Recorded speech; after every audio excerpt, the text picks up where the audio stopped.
একটু অপেক্ষা করেন।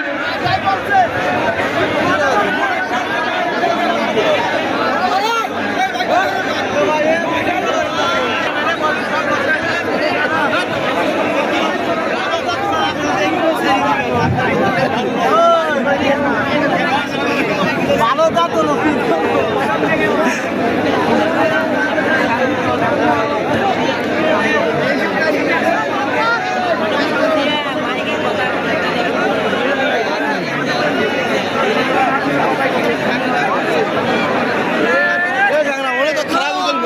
ক্যামেরা ফেরা দিবি।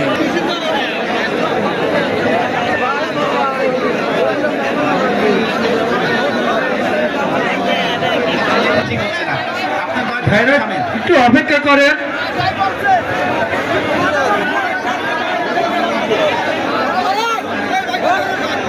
পাগলা কারা তেমনি পাবনা জেলা দিয়েছে, এই কারণে দিয়েছে। ভালো করে জানে যে জেলা এরকম কিছু মানুষ আছে, যেন আগামী থেকে কোনোদিন এইভাবে কষ্ট দেওয়ার দরকার নেই। আর আলেম নেই দেশে, কত ভালো ভালো আলেম আছে যারা তাফসীর করতে পারে, যারা মুফাসসির, এদেরকে নিয়ে আসবে। মাগরিব থেকে এশা থেকে সর্বোচ্চ রাত 9টা 9:30 অনুষ্ঠান শেষ করে দেবে। বলে মানুষ আসে না, মানুষ আসবে না মানে আল্লামা দেলাওয়ার হোসাইন সাইদি রহমতুল্লাহ আলাইহি, তার অনুষ্ঠানে মানুষ হতো না? কথা বলতে সর্বোচ্চ রাত 9টা 10টায় শেষ হয়ে যেত, মানুষ হতো কি করে? এই যে সারা রাত ব্যাপী যা করেন, এগুলো আগামী থেকে যেন না হয়। আমরা কোরআনে কারীম শুনতে এসেছি, যাই হোক বিভিন্ন রাত আমরা জাগি বিভিন্ন কারণে। আজকে গভীর রজনী পর্যন্ত জেগে আছে আল্লাহর কোরআনের জন্য।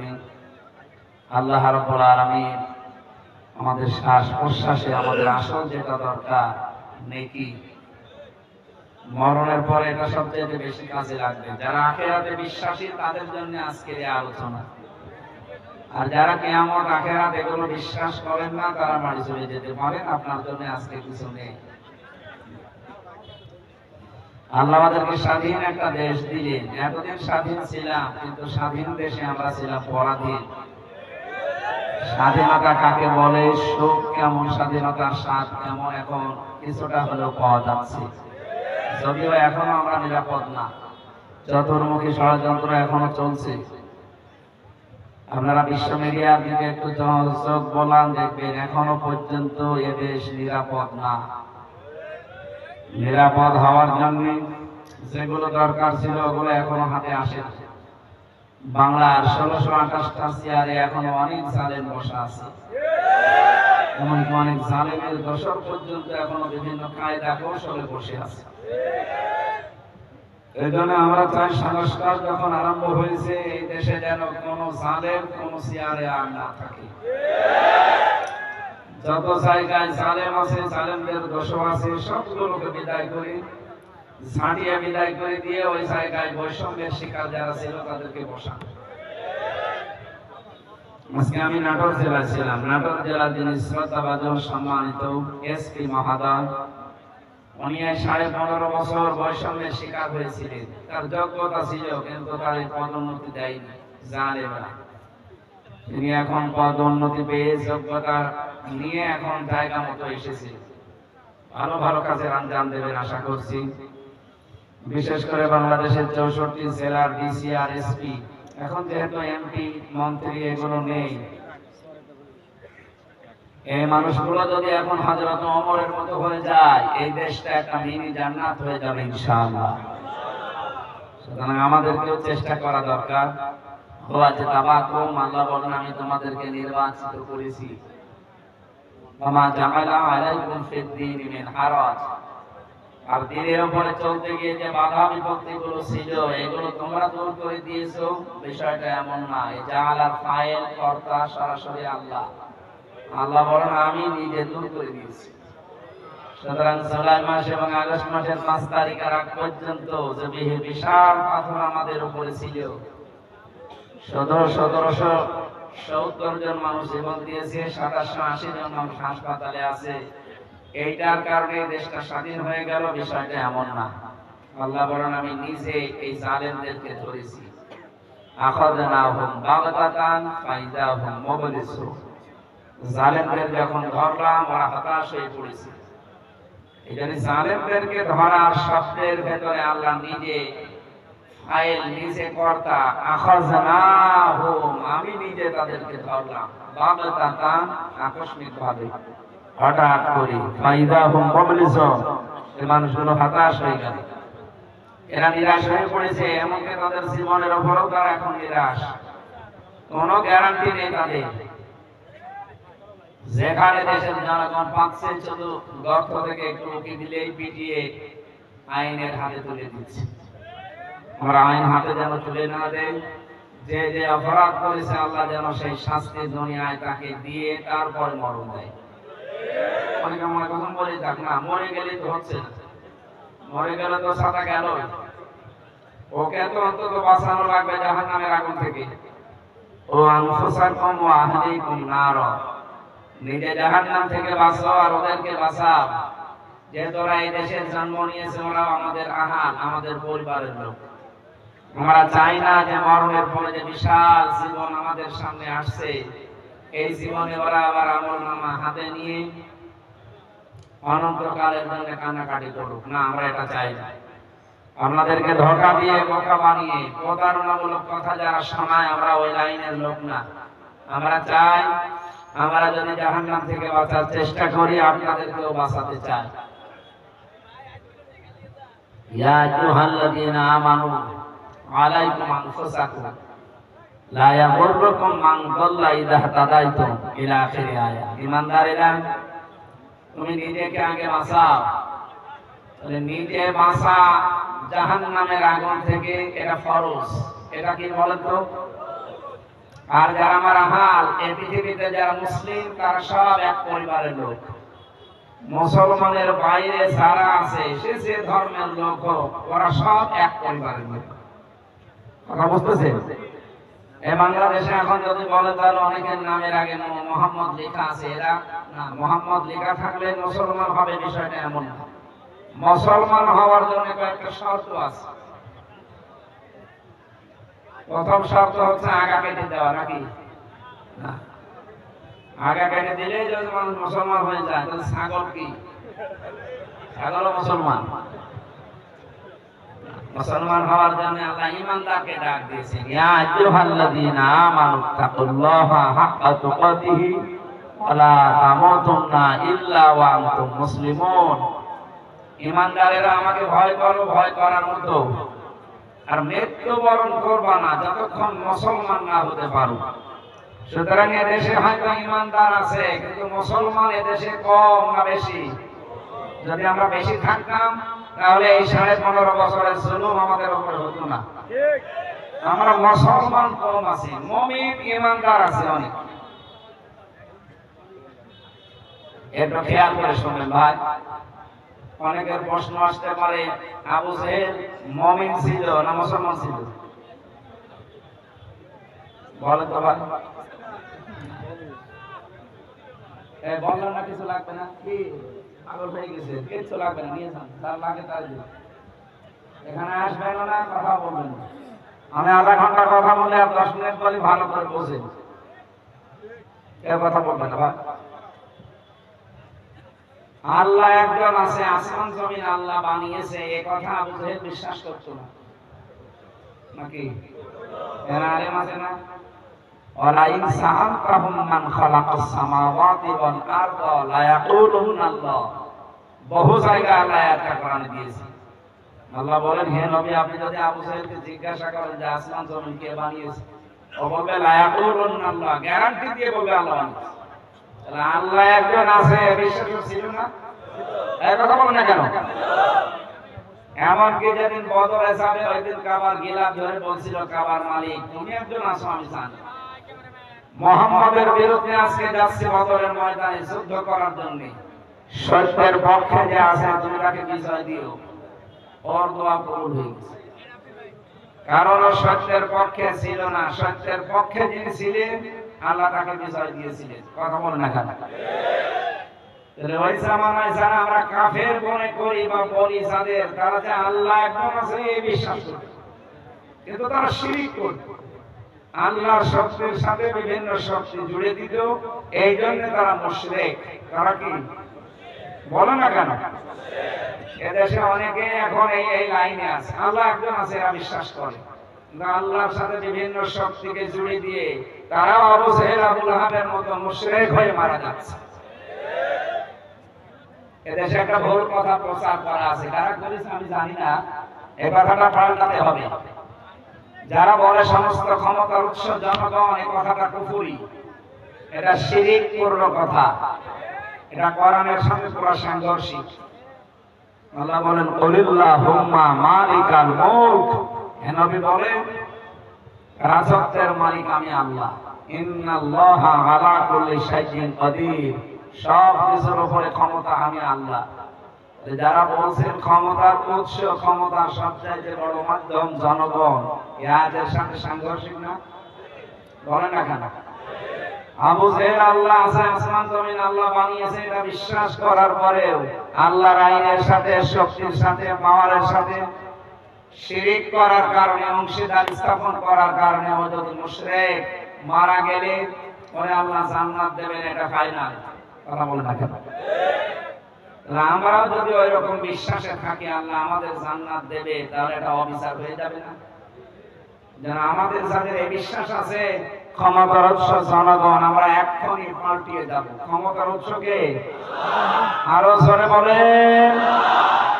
শুধু এই শব্দটা অনেক রাজনৈতিক দলের প্রথম অংশে লেখা থাকে না, এই জন্য তাদেরকে নিষিদ্ধ করা হয়েছিল। আপনি দেখেননি বাংলাদেশ জামাত ইসলামী এই শব্দটা লিখত না, ওরা লিখত সমস্ত ক্ষমতার উৎস আল্লাহ।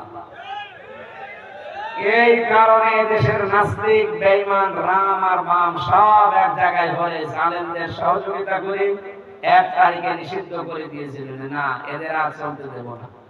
আল্লাহ আমার মনে হয় ডাইরেক্ট অ্যাকশন নিয়েছে। এটা তো আপনি জামাত ইসলামের গায়ে হাত দেননি, আপনি হাত দিয়েছেন আল্লাহর অস্তিত্বে। আল্লাহ বলছেন আমি সমস্ত ক্ষমতার উৎস, আর তুই আমার সৃষ্টিকে দিয়ে দিলি, দেখে কেমন ক্ষমতা আছে তো। যারা নিষেধ করেছিল 5 দিন পরে আল্লাহ তাদেরকে নিষিদ্ধ করে দিয়েছে। এমন নিষিদ্ধ করেছে আমার বাংলাদেশে আমি ধরছি 1 ইঞ্চি জায়গায় দেশে নেই, সে গোপালগঞ্জ বলে না শরীয়তপুর বলে, এমন কোন জায়গা নেই যেখানে মায়ের বুকের দুধ খেয়ে কোন মানুষ দাঁড়িয়ে বলতে পারে যে আমি জাহিলিয়া করি। বলতে পারবে কি? 1500 বছর আগে শব্দটা ছিল আই এম এ জাহিলিয়া, আর 15.5 বছর আমরা দেখেছিলাম আও আমি জাহিলিয়া। কোন পার্থক্য নেই, শব্দের ক্ষেত্রে পার্থক্য বাড়লেও কাজ সব একই ছিল। ওই জামানায় মানুষ জীবন্ত মানুষকে চিরিয়ে মাটির ভেতরে ফেলে দিত, আর এই জামানায় আমরা 6 সালের এই 28 অক্টোবর আজকের দিনে জীবিত মানুষ হত্যা করার পরে লাশের উপরে ঢেল দিতে দেখেছি। যে মহিলার আহ্বানে সারা দেশ থেকে লগির বইটা নিয়ে মানুষ পিটিয়ে হত্যা করার এই মহা উৎসব শুরু হয়েছিল, হুকুমদাতা হিসাবে তার বিচার দেশে হওয়া দরকার। ওটা যদি বিচার বাড়াতে দিয়ে দেন, অনেকে বলছে আমরা মাফ করে দিয়েছি, দেন। 24 সালের 5 আগস্টে এই যে 1770 জন মারা গেল, আমার কুষ্টিয়ায় আমার সামনে 16 জন মারা গেছে, এই যে সাক্ষী বসে আছে, এর মাথায় এখনো গুলি আছে, এর শরীরের পিঠের দিকে দেখেন এখন ঝাঁঝরা গুলি আছে। এটা মানুষগুলো আপনি মেরে ফেললেন, আপনি গণহত্যার হুকুমদাতা।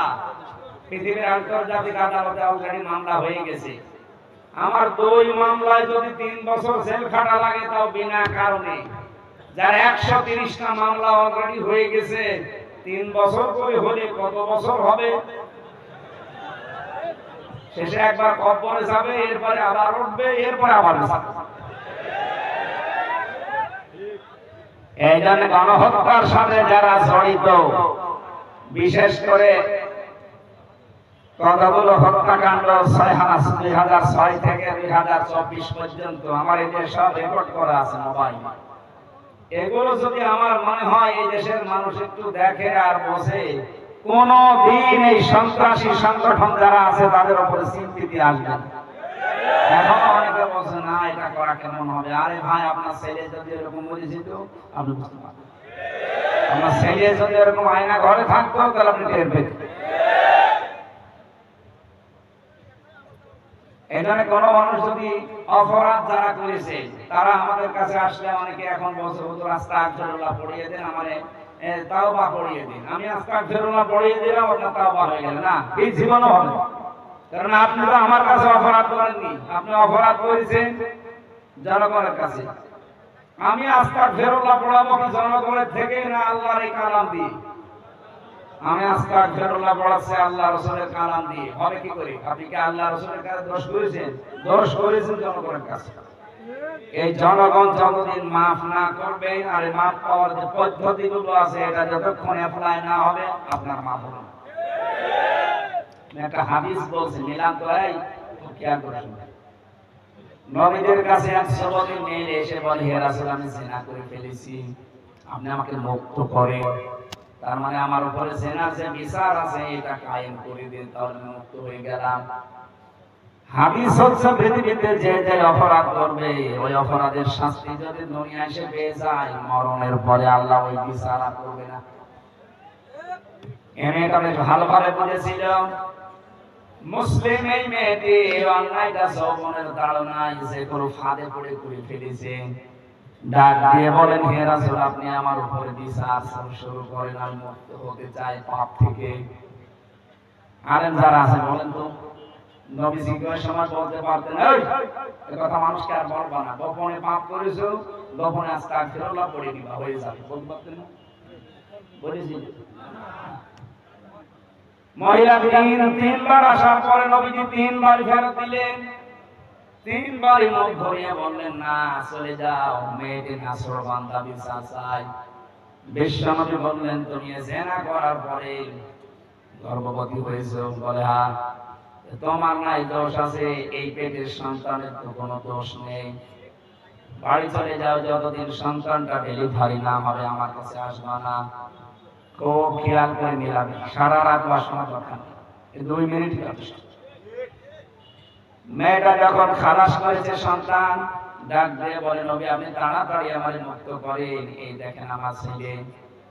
নবীজি বললেন, 2 বছর তোমার স্তনের দুধ তার খাওয়া লাগবে, এটা কোরআনের নির্দেশ। ওয়ালওয়ালিদাতু ইরদি'না আওলাদাহুন্না হাওলাইনি কামিলাইনি লিমান আরাদা আইয়ুতিম্মার রাদা। পৃথিবীর মেয়েদের উপরে আল্লাহর আদেশে তাদের বুকের দুধ খাওয়ানো লাগবে সন্তানকে 2 বছর, কিন্তু এই দায়িত্বটা আল্লাহ দিয়েছেন বাবাকে। এখানে মুযাক্কার শব্দ আছে, আইয়ুতিম্মার রাদা লিমান আরাদা আইয়ুতিম্মার রাদা। আল্লাহ পাক বলেন পুরুষকে, বাবাকে আমি দায়িত্ব দিলাম তারা যেন 2 বছর দুধ খাওয়ায়। বাবার যন্ত্রপাতি আছে, খাওয়াবে কি দিয়ে? এই আয়াত কি ভুল নাকি? তাহলে আপনি প্রমাণ করে দেন। এই ছেলে ডিস্টার্ব করো কেন বলো তো? হ্যাঁ, এটা গুরুত্বপূর্ণ বিষয় বলছেন। ওর উপর হাত ধরে বসিয়ে দিন, ওর ভিডিও করার দরকার। এখন ওরা বসানি কেন? ওর হাত ধরে বসিয়ে দেন। পাগল ছাগল আসে থেকে আল্লাহ। আমি এটা সবাই করবো যখন তখন এসে বাধা আছে।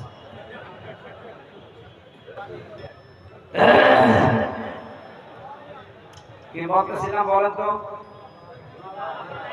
আমার মনে আছে, আপনাদের মনে আছে কিনা আমি দেখলাম। লিমান আরাদা আইয়ুতিম্মার রাদা, এই দায়িত্ব আল্লাহ বাবাকে দিয়েছে, মাকে দেয়। তো বাবার যেহেতু মেশিন পত্র নেই, এই জন্য এই দায়িত্বটা মা পালন করছে। পালন করার জন্য যদি মা বলে না আমি সন্তানকে দুধ দেব না, তোমার ছেলে তুমি দাও, বাবার কিন্তু এটা দেওয়া লাগবে। বাবার নেই, এই জন্য যদি মা টাকা দাবি করে, সম্পদ দাবি করে যে আমার পারিশ্রমিক হিসাবে 2 বছর দুধ খাওয়ালে 2 লাখ টাকা দেওয়া লাগবে, এই বাবার তাই পায়। এটা মাইকে বলে ওদের কানে আওয়াজ যাবে, শেষে আমিও ধরা খাবো। কারণ আমার এই 20 দিন আগে একটা হয়েছে, যেভাবে চালাচ্ছে চালাক, ছাতা বলে আমি ধরা খাবো? কোরআনে আছে, এই জন্য আমি করলাম এটা। এটা দায়িত্ব কিন্তু আল্লাহ মাকে দেয়নি, দিয়েছে কাকে? বলেন বলেন। এই জন্য ওই জামানায় যারা জন্মনিত বিশ্ব মায়ের দুধ কিন্তু তারা খেতে পারে না। বেশিরভাগ তারা ধাত্রী মা, দুধ মা তাদের আলাদা ছিল। তাদেরকে দুধ মার কাছে নিয়ে 6 মাস 1 বছর 2 বছর এভাবে রাখতো, ওরা লালন পালন করে দিত, দুধ খাওয়ানো প্রতিপালন করা, মাসে মাসে তাদেরকে টাকা দেওয়া লাগতো।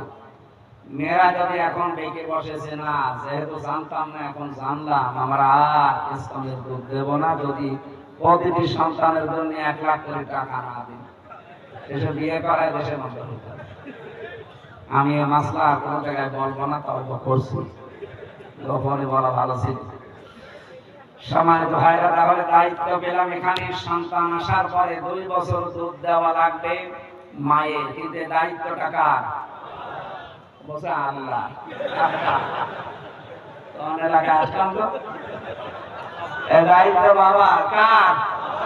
বাবা যদি টাকা পয়সা খরচ করে হলেও দুধ খাওয়ানো লাগে, কাউকে ভাড়া করে খাওয়ান আর আপনার স্ত্রীটা খাওয়ান, টাকা পয়সা দিয়ে খাওয়ানো লাগবে। কারণ এই হক আল্লাহ আপনাকে দিয়েছে, বাবাকে। কাকে? শব্দটা যেহেতু বাবা, মুজাক্কার শব্দ, পুরুষ, মহিলা শব্দ আল্লাহ দেয়নি। হ্যাঁ, মেয়েরা যদি এখন চালাকি করে নিজের স্থানে দুধ জমা রেখে সন্তানকে না দিয়ে বাবাকে যদি বলে ডানো আনো, তাহলে আপনার এই ইসলাম নষ্ট হয়ে যাবে। কারণ কোন জিনিস এক জায়গায় জমা বেঁধে থাকলে ওটা পছন্দ হবে। দুধ আপনার স্থানে আল্লাহ দিয়েছে অনেকগুলো কারণ আছে, এর ভেতরে শুধু এটা দুধ না, এর ভেতরে মহব্বত, ভালোবাসা আল্লাহ তৈরি করে রাখে। যে সন্তান মায়ের স্থানের দুধ যত বেশি পান করে তার শরীর স্বাস্থ্য তত ভালো হয়, রোগ মুক্ত থাকে, আর মায়ের সাথে তার ভালোবাসা বাড়ে। বাইরের দেশগুলোতে সিস্টেম নেই, এই জন্য ওদের সন্তানের সাথে আল্লাহ মহব্বত নষ্ট করে দিয়েছে। মুরব্বী হয়ে গেলে শেষ পর্যন্ত সন্তান আর মায়ের পরিচয় নেই, রেখে আসে বৃদ্ধাশ্রমে, মাসে মাসে টাকা দিয়ে দেয়।